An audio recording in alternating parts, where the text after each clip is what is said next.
This is the ghost capital of the Mughal Empire. An entire massive capital city, a marvelous palace, Akbar's dream city, lived in barely for 14 years and then abandoned forever. But the real question is why? What had happened? Today, we are stepping into the mystery of Fatehpur Sikri, where every stone whispers secrets of emperors, queens, and a prophecy that changed history. This is episode 1. Stay with me and let's together unfold all the hidden stories. Welcome to our channel, friends. Once again, we are here with a brand new travel story. This time, we set out to explore incredible historical sites of northern India. So finally we are here at Fatehpur Sikri and we are entering this majestic complex area. Fatehpur Sikri's entire complex structure consists of multiple administrative, religious and residential buildings. This long stretch of area that you can see was the house for attendants and the helper ladies for the queens. Entire complex is made with red sandstone, which is locally sourced, of course. This is actually placed at the Vindhyan hilly slopes. Now this is Birbal's palace, and here we are going to see wonderful carvings all around. That used to be the palace of Birbal. Yes, his actual name was Mahesh Das. Can you see these beautiful motifs here? Wonderful architecture, and these motifs are a blend of Indo-Islamic, Persian, Jain architecture. There we used to have Meena Bazaar. This is the interior of the mythical Portuguese wife of Akbar, who was also named with the word Maria. Now, the local guides here were telling us that Akbar had 3 chief consorts, and this mahal that we are standing in here, you can see it has got some Gothic style domes and also has got some Christian representative motifs. Even there are paintings across this wall. This was said to be the mahal of that Christian queen. Actually, the local guides were only telling us all this. That is the kitchen of Jodha Bai. She used to have pure vegetarian food, so accordingly her kitchen only had the required resources and stuff. Beautiful garden we were watching around, and it was really a wonderful time that day. So finally we are actually entering the Jodha Bai's palace. It has this beautiful gateway, and now we will be entering inside it. Actually, Jodha Bai is also named as Harka Bai, the princess of Amir. Apart from her, the first wife of Akbar was Ruqayya Begum. We will be also seeing her mahal, which is here known as the Sheesh Mahal. Let's get inside. Now look at this wonderful premise. This entire area comprises of the Jodha Bai's palace. So technically this side is the winter palace and the other side is the summer palace, and right in middle that you can see this plant, it used to actually house a tulsi plant. Look at this architecture. Right in the center there used to be a Krishna Mandir. Yes, this was the temple area where Jodha Bai used to worship the deities Lord Krishna and Radha. She was an ardent devotee of Radharani and Lord Krishna, and there used to be a gold statue of the Lord and the goddess in this area. This was the entire temple region that we are now moving around, and that door on the other side you can see used to have all the ritualistic stuff and other puja materials kept in store. And yes, this premise had 2 mahals that we visited. That is the summer palace, and on the exact opposite side there was the winter palace. Now the beauty of the summer palace was that at the back side of the summer palace, Akbar had built an artificial lake known as Moti Jheel, and Also, there were multiple windows from which there used to be a lot of breeze used to flow in and eventually keep the place cool. And this was the summer palace concept. And for the winter palace, there were no such ventilation or air conditioning system. We are still roaming inside the temple, and the temple was looking beautiful. Can you see those blue tile-like structures? Well, those are not made now. They were sourced from Persia. Yes, they are all authentic. But the local guides were telling us that sometimes, in case there is any repairing is required in this area, there are local craftsmen, around 2000 to 3000 craftsmen still exist. They do all these repairing and get back the pieces to their respective place. Now we are finally at this open premise where we can see Anup Talao. So this is Anup Talao, an incomparable water reservoir. And the central platform that you see on the Anup Talao, which has 4 ways of entrance, and that's why it's also known as Char Chaman in some legendary books. It's also referred to as that. And this gallery used to be the place where the spectators would sit to watch the musical performances of the legendary artists of Akbar's court. And those performances would have been held at the central platform of Anup Talao. Well, now we are getting inside the dream palace of Akbar, the sleep chamber. It's also known as the sleep chamber or Khwabgah. And look at this beautiful intricate architecture, these beautiful designs, grapevines, even anar in some places, which is technically your pomegranate. So all these are carved very nicely, and that's the bed of Akbar, king size bed. Some guides were telling he was of the height of 5 feet 8 inches, and accordingly the doorways that you can see are also present according to his height. And so yes, technically people who are, let's say, 5 feet 9 would have a little problem to enter through these doors. They are quite low in terms of height. So yeah, about the Anup Talao, there's this beautiful legendary story. Once Akbar had called for a competition between Veju Bairagi, the name is Veju Bavra, and Mia Tansen.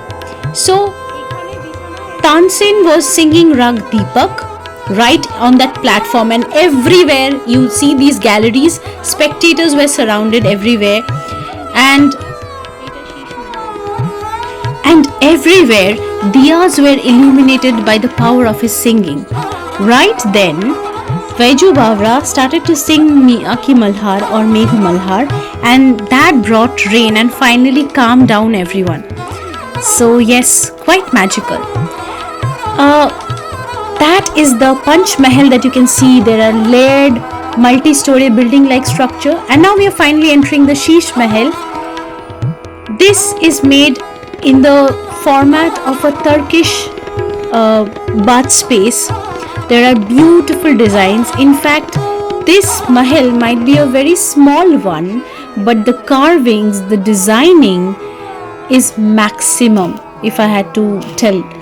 And the guides were telling us that inside all these small places, the carvings that you can see, the star-like, the hexagonal structures that we can see, it used to have a lot of mirror and lot of diamond, like studded diamond and mirrors, and these would reflect the light and create a beautiful illusion and of reflections.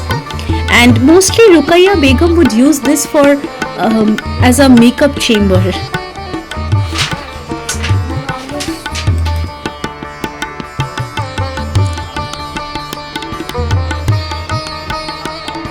The mirror work would have been decorated elaborately, and over time, much of the original ornamentation has now been lost.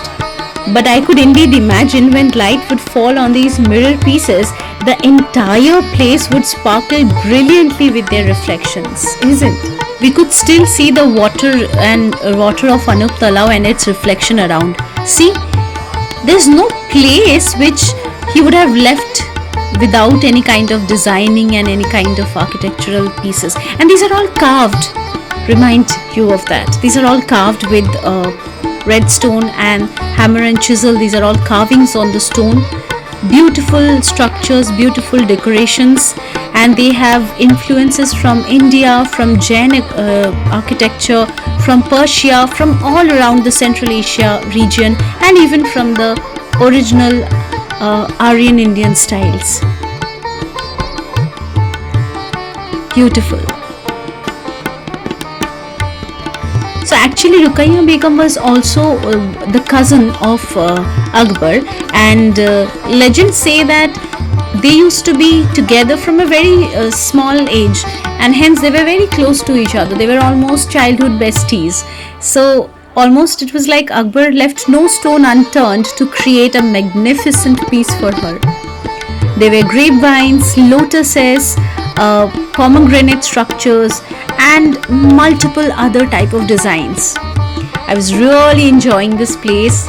Right at the backside of mine you could see Diwan-i-Aam, Diwan-i-Khas, the gallery, and in fact in this region there were girls' hostel also. Yes, girls' school, and for the children of the maids and other people who were ladies, they were not technically allowed to go out of this entire premise, and so they had schools built inside the complex. This is the play area for a game called as Pasichi. And now finally we are about to head on to check the Panch Mahal. This is the Bath Gate, which is popularly called as Panch Mahal. This structure has 5 stories, each story being smaller than the one upon which it stands, and the crowning one being just a kiosk supported on 4 slender pillars. Well, actually, this was the area where the emperor would come to enjoy the evening breeze and even the moonlight during summer nights. Even the ladies or the queens would visit this place. In fact, there's a beautiful saying which goes like this, that the top kiosk of this mahal would be used to see Eid Ka Chand by Ruqayya Begum, and the 3rd floor was mostly visited by Jodha Bai to see the moon on the day of Karwa Chauth, or to be accurate, on the night of Karwa Chauth. This mahal has no walls, so entirely this has a beautiful natural air conditioning system and almost replicating the structures of Hawa Mahal of Rajasthan. Now that side is the astrologer's seat on the left, and on the right we have Diwan-i-Khas, and we are heading inside. Akbar was a great believer in astrology, and so he would have appointed astrologer who would take that seat and give him predictions and ideas and informations, and also tell him, or rather suggest him things, and he would definitely listen to such spiritual advisors and gurus. He was actually a spiritual person. Now, Diwan-i-Khas from outside looks like a 2-story building, but as you go inside, it is 1 story, and look at that central pillar. This is where he used to sit at the center, and this entire pillar carving has a blend of motifs from different religion. In fact, Akbar's unified religion Din-i-Ilahi was first proclaimed from this very area, and the first person to adopt his new religion was Birbal. His actual name was Mahesh Das. In this central pillar, the first design is Jain, then Persian, then Islamic, then Hindu, then Christian. All these were carved together. And this is entirely built on symmetry. Actually, the design was given by Persians, and they loved symmetry. And the 9 gems of Akbar's court used to be seated in this area on the 4 sides of the 4 column, and in the center of that carving that you saw, Akbar would be seated there. This, right next to it, we have the Aankh Micholi, which is the place where the queens and their maids would play, and also next to this we are now heading towards, we saw so many in beautiful places, like in fact for photography also they were amazing. Now we came out of the Diwan-i-Khas and we are moving towards the other areas. We even saw the Diwan-i-Aam, which used to be the place where the local people would come and sit and ask for judgments, and Akbar would have been a very just king in that sense. These are all the water lines, the water structure of the structural drainage system of this entire complex was indeed magnificent. This, you see, is the kitchen of Jodha Bai, the vegetarian kitchen.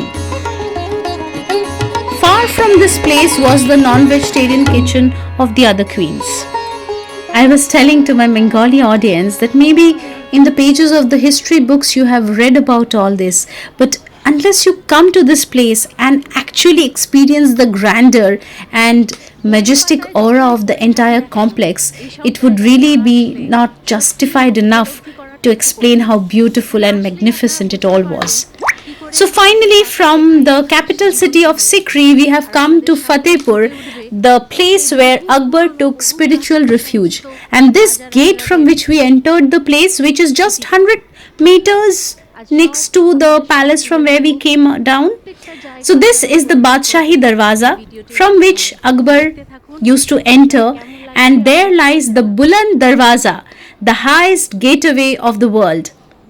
And this entire area houses the Dargah of Sheikh Salim Chishti, the Guru, the spiritual person whose blessings actually gave air to Akbar. And that's a story. I'm going to share that story with you. So please stay tuned, and how you're enjoying it, please let me know in the comments. In this entire area, we are going to explore the Salim Chishti Dargah, the Jama Masjid, and the Buland Darwaza as well. Come, let's explore along. Now, I'll also tell you the story of how this entire complex was made. So, Akbar, despite having multiple wives, was not being able to have a male heir.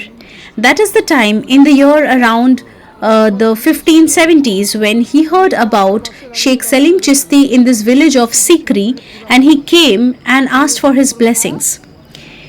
Rightly so, he was blessed, and soon enough, Akbar's first son Jahangir was born of Jodha Bai. And out of gratitude, Akbar built this entire complex along with the Dargah for Sheikh Salim Chishti. He even named his son Salim, who later came to be known popularly as Jahangir. This was made with white marble. In fact, if you observe carefully, except for this place, everything was made with red sandstone. And 80 years later, 80 years after this Dargah was built, Shah Jahan took inspiration from here and built the Taj Mahal that we see now. Yes, so technically this Dargah was the first such structure made with white marble by the Mughals. We also encountered this beautiful Sufi experience over here.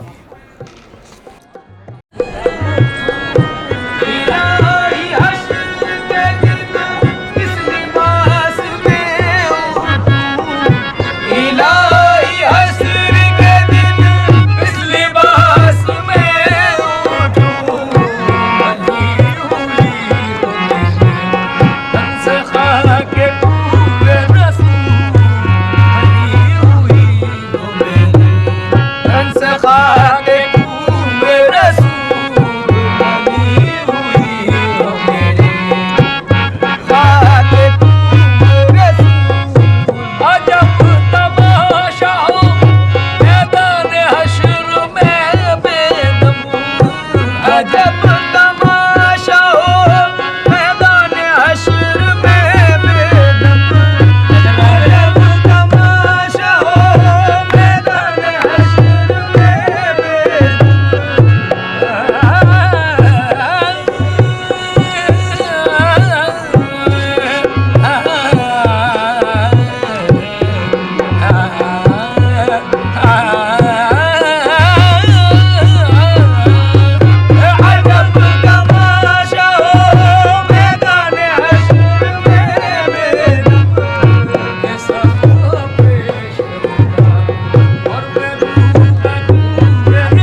This is the famous Jali work made with white marble and carvings, and this was uniquely done by the artisans of India, the local artisans from this very village.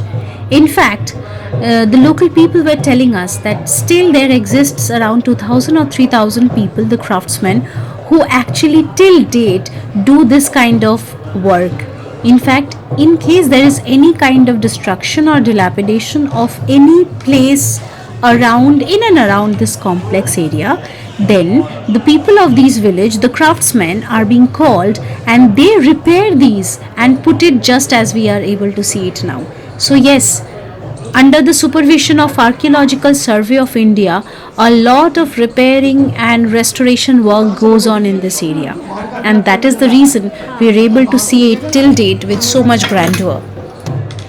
In fact, from inside we can easily see the outside, isn't it? But the work is so precise and intricate that from outside you will not be able to see anything in. And this Jali work also has a system of natural air conditioning. The air, the light will pass from outside to inside, but from outside you'll not be able to see anything inside. It quite metaphorically resembles the parda system of the Islam Dharma. We were lucky enough to experience this beautiful performance, the Qawwali performance by these musicians. I was being even called by that wonderful person. He had asked me to sit, but because we were running late and it was already evening, we had to rush and see the other places. We had to leave.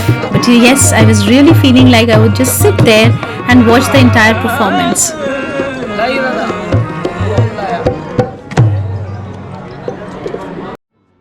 Mill factory नहीं है। आगरा में बहुत बड़े बड़े showroom है, वहाँ government का chit लगा देते हैं, कोल्ड ड्रिंक पीने को मिलेगा, कॉफ़ी मिलेगा, चाय मिलेगा, बैठने को कुर्सी मिलेगा, कहते हैं गवर्नमेंट का शॉप है, जो गवर्नमेंट को टैक्स भरते हैं वो लोग, ये लोग फुटपाथ पे रख के बेचते हैं। Beautiful work by the local artisans. You can collect such souvenirs for your home or for gifting purpose. See, there are these incense stands, candle stands, small jewelry boxes or boxes to keep anything as such, diya holders, candle holders, and so many other things. There's coasters, there's paperweight, and also showpieces which could be decorated very nicely. And you know, inside these elephant-like structures, there are multiple more elephants, like 1 or 2 elephants more even. Yeah, so now we are finally at the back side of this place, and this is the area where the birds used to be rested. Parrots, pigeons, so many of them. And Akbar would come to feed these birds. See, there are so many small inlets there, which are actually nothing but places where the pigeons or the birds would reside. So now we are finally entering the Jama Masjid.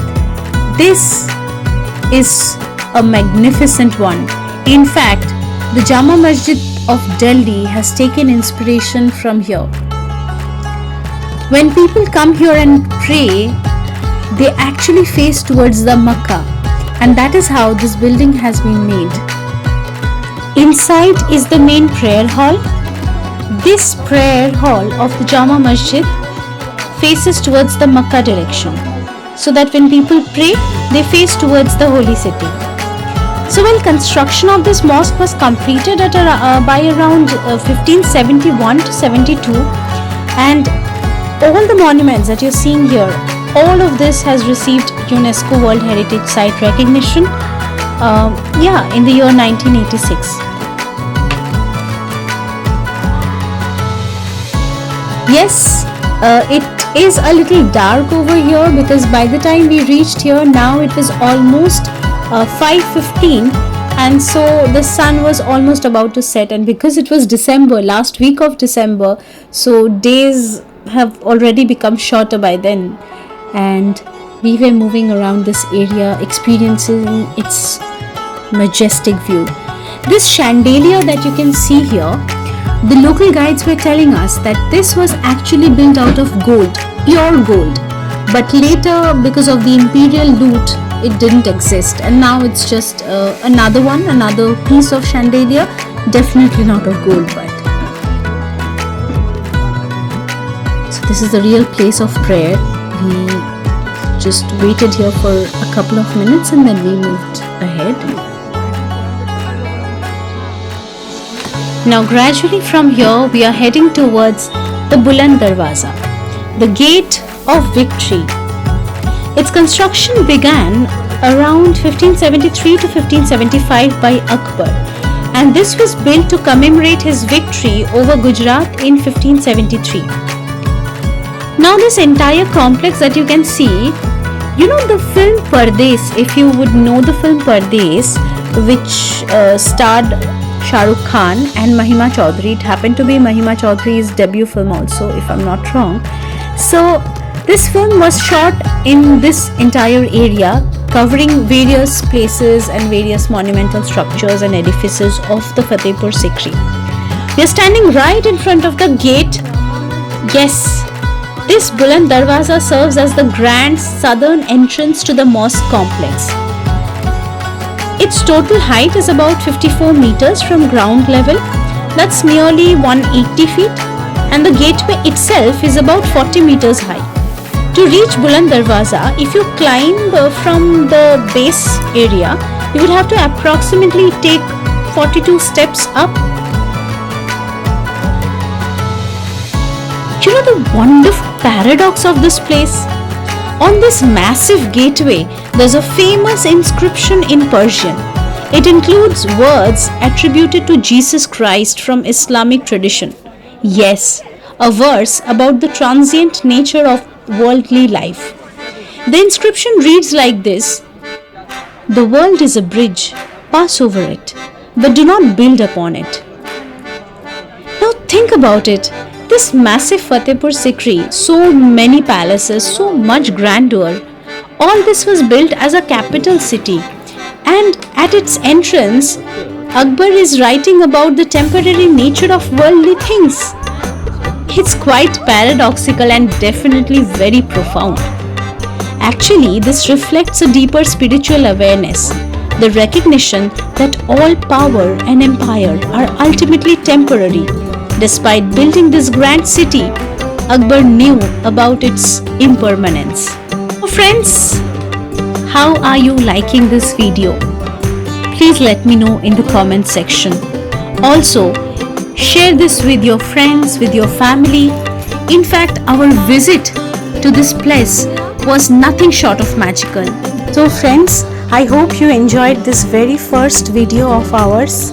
This is our first video in this YouTube channel where we are setting out in different places of India to explore, and please share this with your friends and family. Your encouragement is utmost desired by all of us. So if you encourage us, we'll be able to make more and more videos. Stay tuned for episode 2 of this series where we are going to explore Agra and different momentous places of Agra such as Taj Mahal and Agra Fort. Stay tuned. We'll see you very soon. Now we are going outside the fort and we'll get ready for tomorrow's journey. Thank you so much for watching. Stay safe, stay healthy. Bye bye.